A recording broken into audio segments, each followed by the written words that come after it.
yo creo que antes de ponernos a pensar en qué es lo que hay que cambiar, hay que ponernos a pensar en quiénes somos. Hay que pensar también en nuestra responsabilidad. Si estamos desconectados, jamás vamos a poder hacer un cambio positivo.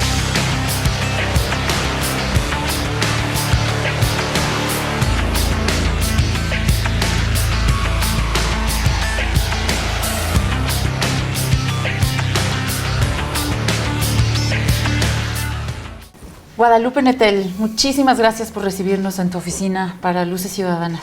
Gracias. Quiero, primero que nada, preguntarte, eres la segunda mujer, creo, que dirige la revista de la UNAM. ¿Qué dice de nuestro país que seas apenas la segunda mujer en más de 80 años que tiene la revista? ¿Qué se siente? ¿A qué crees que se deba? ¿Cómo llega la revista a ti? ¿Y cómo vino esta revolución para la revista? Me parece que es dramático que en más de 80 años solo haya habido otra directora. Habla de que los puestos de dirección en la cultura, pero en general en México, casi siempre han sido acaparados por los hombres. Y bueno, tal vez también sea una buena noticia de que las cosas se están moviendo y que va a haber más participación de nuestro género. Es algo que tratamos de cuidar muchísimo, por ejemplo, la equidad de género, que haya igual un número muy semejante de autores y autoras, pero es algo que no solamente tiene que ver conmigo, que obviamente siendo mujer voy a tratar de cuidar, sino que ya es una política de la UNAM. Ahora, la invitación, pues yo antes había editado algunas revistas, había hecho dos muy independientes y así un poco como clandestinas. Una se llamaba Semestral Publicación de Literatura y era exclusivamente literaria, en los años 90 con Tomás Granados. Publicaron ahí Mario Velatín, que acababa de llegar a México, y Iván Táez, que es un amigo suyo peruano. Estaba otro chico que se llama Pedro Guzmán y Edgar Piedrahíl. Después hicimos otra publicación, Pablo Rafael y yo, ya en Barcelona con dinero propio, que era también una revista totalmente literaria, donde tratábamos de unir a los escritores de la periferia, tanto en lengua española como en lengua francófona. Entonces establecíamos diálogos, hicimos proyectos muy, muy interesantes, pero por falta de recursos se acabó yendo al agua. Y este es como mi tercer intento, dicen que la tercera es la vencida. Y bueno, me invitó Jorge Volpi cuando acababa de asumir el cargo de coordinador de difusión cultural, porque él conocía las revistas anteriores. También en algún momento yo edité para ellos una página cultural en el Centro Cultural de México en París. Y me preguntó, ¿cómo harías una revista en este momento? ¿Cómo te parece que debe ser una revista cultural en México? Y le hablé de mi proyecto y me dijo, coincide totalmente con el que yo tenía. Queremos que la revista no solamente sea literaria, sino que sea interdisciplinaria, que cree como una caja de resonancias donde dialoguen especialistas, intelectuales, pensadores, creativos, creadores, artistas de México con el extranjero y de la UNAM con el resto de la sociedad, ¿no? A mí me parece que la universidad es el entorno perfecto para crear este tipo de diálogos. Y bueno, había como mucha libertad para hacer un proyecto nuevo. Entonces decidimos transformar el formato. Completamente. Sí, hacerla como mucho más portátil y práctica, ponerle color en todas las páginas, dejar atrás como el elegante y formal papel cuché y poner un bond un poco más democrático. Sí, aquí están. Que les echen un ojo. Primero conformé un equipo de gente, un escritor muy joven que se llama Jorge Comensal, que está de editor adjunto. Está Javier Ledesma, de coordinador editorial, que él ya tiene mucha experiencia en el Fondo de Cultura Económica y había hecho otros proyectos. Es como un editor de oficio, ¿no? Así de realmente... De músculo. Sí. y Yael Weiss, que está en la página web y en toda la plataforma digital, porque la revista impresa viene con todo un nuevo proyecto también de renovación de la plataforma digital, donde hay blogs, donde hay como más interacción con los estudiantes y con los jóvenes. Y bueno, es una revista subvencionada por la universidad, cuesta 50 pesos. Los artículos no los queremos vender, queremos solo ponerlos a la disposición de la gente, ¿no? Invitar autores de todas las generaciones, eso era importante, que hubiera también un diálogo intergeneracional. Si miramos a la UNAM como el centro del pensamiento del país, como el centro de la creatividad, la investigación, el intercambio de ideas, esta revista es una voz muy importante y ahora es muy rica y muy vasta, y tengo que preguntarte varias cosas. Primero es si dirigir esta revista te deja tiempo para escribir lo tuyo. Eres una escritora que, siendo joven, eres muy lograda y reconocida. Entonces quiero saber si hacer este trabajo tan importante y tan comprometedor te deja tiempo para tu trabajo. Pues la verdad, no mucho. Menos en los meses anteriores, donde renovamos completamente el formato y había que reinventar todo. Exacto. Y estar como en comunicación con los diseñadores y con los nuevos autores. Y claro, yo tenía una red ya muy amplia de escritores, pero conformar una red de colaboradores interdisciplinaria es un reto muy grande, ¿no? Entonces sí me ha llevado tiempo, pero por suerte tengo un equipo que respalda el proyecto y no estoy sola haciéndolo. Mirando al país, Guadalupe, el país cómo está, ahora que nos acaban de dar nuestro regalo de Navidad, los diputados, la Cámara de Diputados nos regaló la aprobación de la Ley de Seguridad Interior. Ahora, como vemos todos los retos que hay en el país, ¿cuál sería tu agenda? O de otra forma te lo pregunto, ¿en qué de eso piensas, si es que lo consideras, a la hora de buscar los siguientes temas de la revista? Sí, claro que pensamos en temas que sean importantes, ¿no? Y de relevancia, pues, en este momento. El primer tema fue identidad, porque yo creo que antes de ponernos a pensar en qué es lo que hay que cambiar, hay que ponernos a pensar en quiénes somos. Hay como una reivindicación de la nacionalidad y de la identidad mexicana.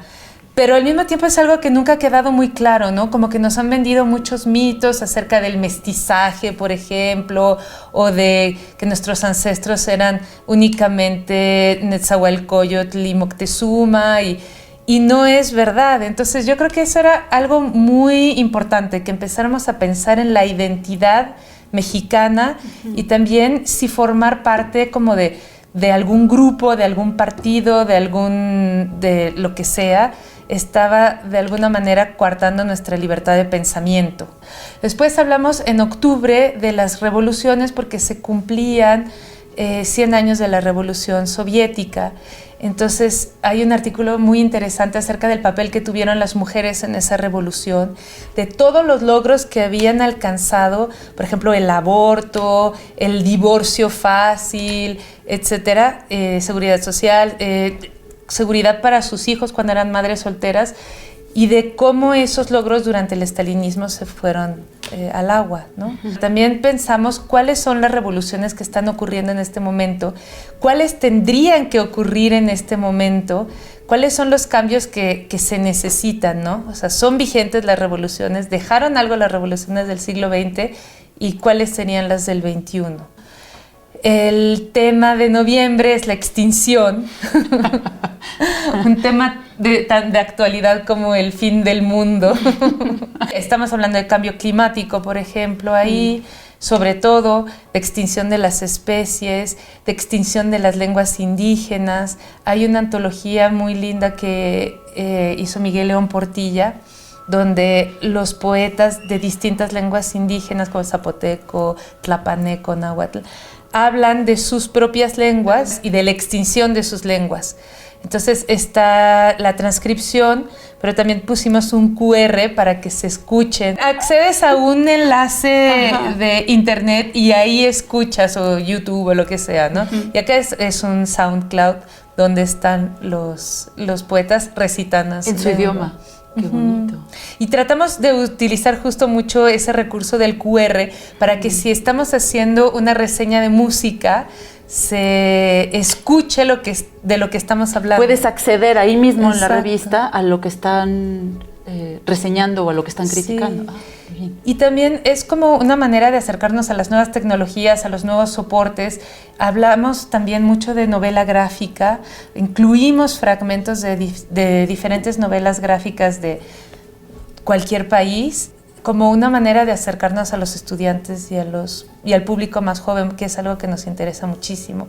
La revista había sido secuestrada por una generación durante varios años.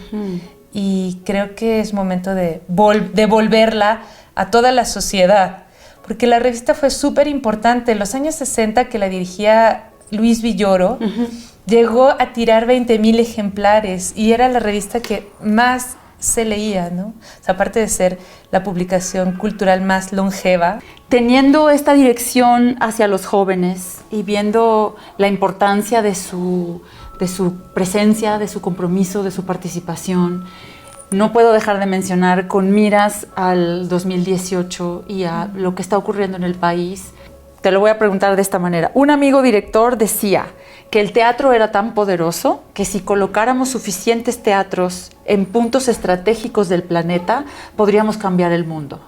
Yo lo que quiero preguntarte es si crees que distribuyendo esta revista o distribuyendo los suficientes libros en distintos puntos estratégicos podemos combatir la corrupción, podemos combatir la apatía, podemos mejorar la situación del país que está tan secuestrado por tan malas mañas y que se han quedado aquí por tanto tiempo.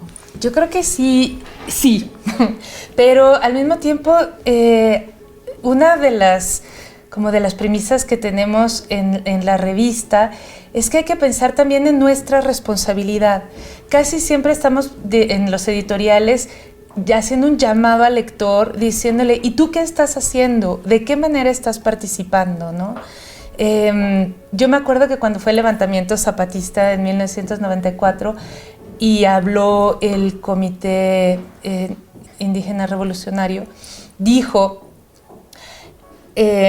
solamente hasta el momento en que nosotros nos atrevamos a mirar ahí donde eso que más nos duele y eso que más nos avergüenza de nosotros mismos, vamos a volver a recuperar la integridad como país. La palabra integridad me resulta absolutamente clave, porque hasta que recuperemos como nuestro amor propio, sabiendo que nosotros sí estamos haciendo algo a favor de la sociedad y evitando hacer cosas para no perjudicar a los demás, las cosas van a empezar a moverse, ¿no? O sea, toda la dinámica de la que todos formamos parte van a empezar, pero se necesita primero tomar conciencia.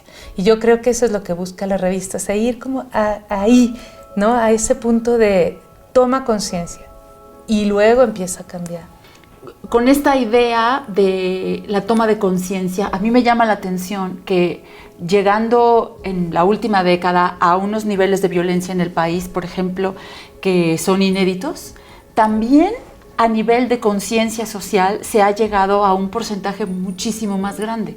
Yo siento que la gente en general tiene mucha más idea de en qué país está viviendo y en qué país quiere o no quiere vivir. Ya lo veremos ahora en el 2018 y en otra toma de decisiones de quizás menor envergadura, pero ¿tú tienes esa misma impresión de que a nivel toma de conciencia hay una disposición de la ciudadanía a empoderarse un poquito mayor que antes? Yo creo que sí, y ha surgido muchas más organizaciones civiles, hay como que un movimiento. Desde 1994 yo no veía a la sociedad civil moviéndose tanto. Creo que también de alguna manera ayudó a movilizarnos el terremoto del 19 de septiembre, o sea, a ver lo que somos capaces de hacer cuando nos ponemos de acuerdo, cuando nos unimos, y también a volver a tener conciencia de aquello que surgió a la luz de manera tan flagrante en el 85, de que no, el gobierno no nos está respaldando, que la sociedad, cuando quiere que verdaderamente pasen las cosas, lo tiene que hacer por ella misma. ¿Qué le dirías a los jóvenes universitarios ahora que se cierra este 2017 y empieza el 2018? ¿Qué aconsejarías desde tu lugar de directora de la revista, pero también desde tu lugar de una persona dedicada a las artes y desde tu lugar de mamá? Pues que se informen, sobre todo, que traten de ver lo que está pasando en sus colonias, en sus barrios, en sus delegaciones, quiénes son sus delegados, quién es la gente por la que van a votar. No solamente se trata de la figura presidencial, sino también en todos los niveles saber qué hace tu delegado, ¿no? Creo que es muy importante sobre todo estar informado y que tus decisiones tengan detrás toda esta información y esta conciencia. ¿Qué viene para la revista? ¿Qué están planeando? Lo que me puedas contar. Y para ti, ¿qué estás fraguando tú para tu pluma personal? Lo que viene es un número sobre la propiedad, que también me parece un tema como muy importante, acerca de la propiedad, por ejemplo, la apropiación cultural. El cuerpo, nuestro cuerpo, que pensamos que es si no tenemos nada, ni un techo donde caernos muertos, al menos tenemos nuestro cuerpo, o eso creemos, pero es real si no te permiten abortar, es real si no te permiten tomar la decisión de morirte en el momento en que estás completamente sufriendo o invadido de alguna enfermedad. Todo ese tipo de cosas, ¿no? O sea, primero el cuerpo, por ejemplo, apropiación cultural, pero en todos los sentidos, positivos, negativos. ¿Qué es, por ejemplo, el software libre, ¿no? Ajá. Entonces hay una entrevista a Richard Stallman donde explica de qué manera las grandes corporaciones como Apple o Microsoft nos tienen totalmente esclavizados y obligados a comprar sus productos sin poderlos modificar, sin poder ser creativos en ese sentido. La propiedad en muchísimos sentidos, ¿no? Propiedad intelectual, copyright, copyleft, qué es el Bitcoin, qué es el Ether, etc. Y después el siguiente número es éxodos de todo tipo, ¿no? O sea, éxodos antiguos, éxodos sobre todo actuales, por cambios climáticos, por guerras, por todo tipo de razones y en el mundo, o sea, el exilio tibetano, el exilio latinoamericano. Tratamos de que sea un número muy multicultural. Y luego vienen otros, va a venir uno que se llama Vidas al Margen, sobre marginales de todo tipo, ya sea psicológicos, geográficos, etc. Tabús, un número sobre Mexamérica, o sea, como la relación entre Estados Unidos y México en todos los ámbitos. Hay muchas cosas de las que hay que hablar y es urgente hablar. Sí. Entonces tratamos de invitar, como te decía, antropólogos, historiadores, científicos, economistas, para que los temas se aborden lo más ampliamente posible y enmarcándolo todo con poesía, con literatura, con citas de escritores. ¿Cuál es tu mayor preocupación? Si piensas en México, ¿cuál sería tu mayor preocupación? Que sigamos en la ignorancia, porque la ignorancia lleva a la apatía y lleva a la desconexión de los otros. O sea, la ignorancia hace que no nos enteremos y por lo tanto que no nos importe lo que está sufriendo el vecino de al lado. Y si estamos desconectados, jamás vamos a poder hacer un cambio positivo. Entonces, me preocupa que estemos en diálogo, que estemos en comunicación, que vuelva a haber debate en México, que vuelva a haber discusión y esa energía que trae justamente el diálogo y la interacción con los demás, que es muy creativa y muy emprendedora. Eso es lo que quisiera lograr con este proyecto y por eso estoy ahora completamente volcada en él, aunque me quite algunos años de escritura propia. Pues lo celebro por nosotros y te felicito muchísimo por todo lo que has hecho y lo que estás planeando hacer y te agradezco este tiempo para Luces Ciudadanas. Gracias. A ti.